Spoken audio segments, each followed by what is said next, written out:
ty seš pilot, ty jsi byl ten hrdina, ostatní jenom skákali, zatímco ty jsi štěkal a ještě si pil Red Bull za letu. Řekni nám svoje dojmy z tohohle letu. Ale bylo to úžasný, ta voda je pěkně teplá, všichni kecají, ten let je daleko horší.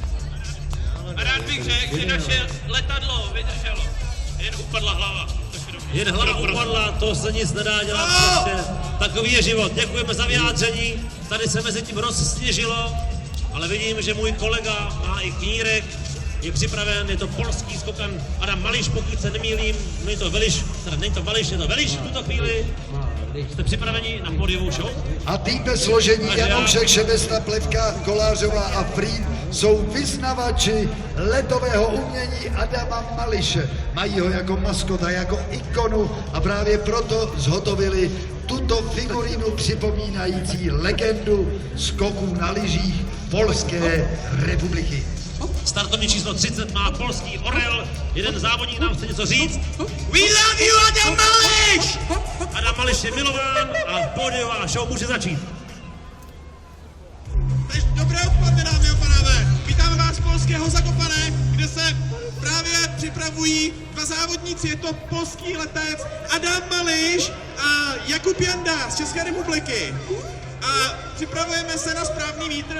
Ano, je to tady. Pozor, závodníci jsou připraveni a čeká se, až se nám otočí vítr. A vítr se nám pomalu začíná otáčet. Ano, je to tady.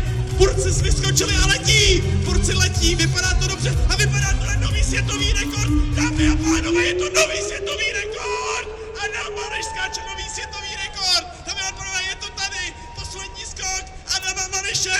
Adame, výborně, výborně.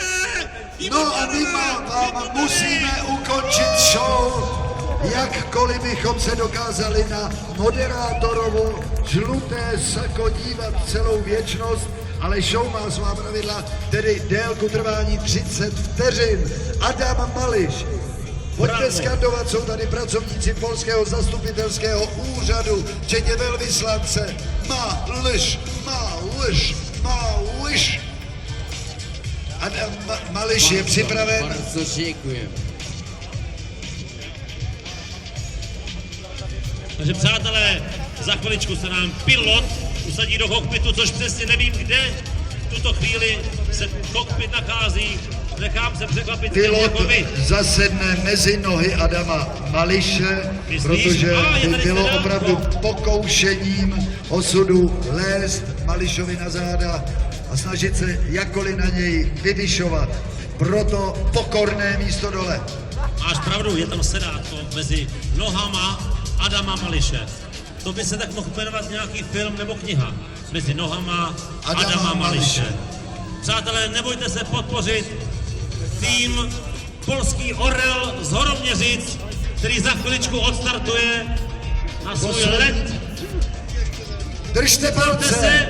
A podpořte Horoměřický Polský Orel! Už to jede! Adam Mališ! Leď! Adame! Adame! Odražte! Odražte! A je dole. Tak lepší drama by nezrežíroval ani režisér Adamec. To je neuvěřitelné. Kolik to mohlo být metrů? Takových Odlom 20, 30, hlavy. 50?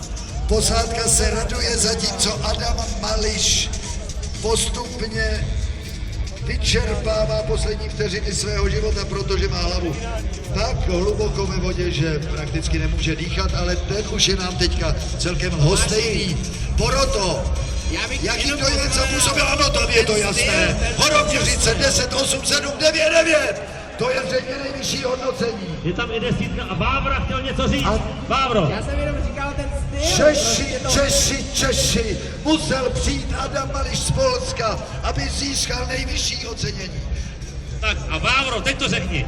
Teď bych chtěl jenom říct, to Včko, jaký roztáhnul Adam Mališ, to bylo naprosto úžasné. Podívejte se na to teď v opakovaném záběru, protože to bylo Včko jak z učebnice.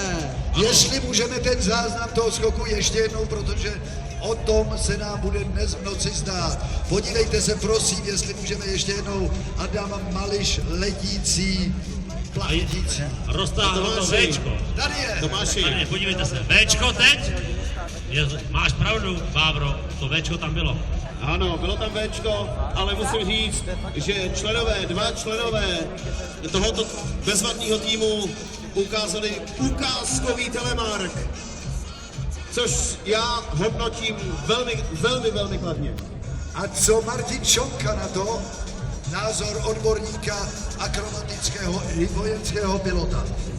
Pozor, máme tady hodnocení. Dole 13,5 metru, ještě než Martin Šonka si to sesubíruje. Ale kreativita zřejmě nejvyšší zatím za celý průběh dnešního Jedna z odpoledne. nejvyšších, úplně mi paměť teďka neslouží, jestli je nejvyšší, ale je určitě v top 10. A show 42, krása. Polský Kdo orel, tam mluví? Martin Šonka. Já bych teda zástupce skupiny Šonka Radka hodnotila vysokou kreativitu na pódiu. Jistě jste si všimli, že to nebyly prosté tanečky, ale mělo to ducha, mělo to myšlenku, byl tam i sníh. Ano, všimli jsme si. A po zásluze jste to ocenili a my vám za to díky děkujeme.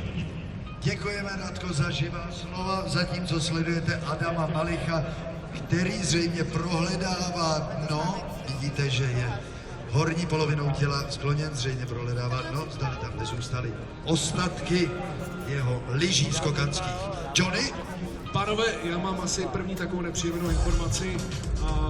Pilot skokana Adama Mališe, to je taký polský skoček, taká bardzo fajná impresa, mocného typu skokového. On má zamačaný knírek, ale zároveň je to nějaký problém. Takže poprosím všechny diváky, aby pomohli pilotovi Adama Mališe zpět na nohy vaším aplauzem. Pojďte diváci podpořit pilota Adama Mališe, polský tým.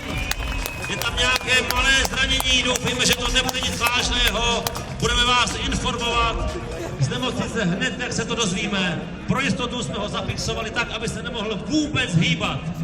Můžu potvrdit, je to vyhozené rameno, takže nemělo by to být tak špatné. Tento tým je sympatický a předvedl opravdu skvělou show. Takže ještě jednou potlesk, aplaus a brzké uzdravení pilotovi Adama Mališe, polského skočka numer 1. Tedy říkejme Souhlasíme. polským orlům od této chvíle horoměřičtí orly. Celkové hodnocení, to už jsme si řekli, 43, 42, 13,5 dole a můžeme postoupit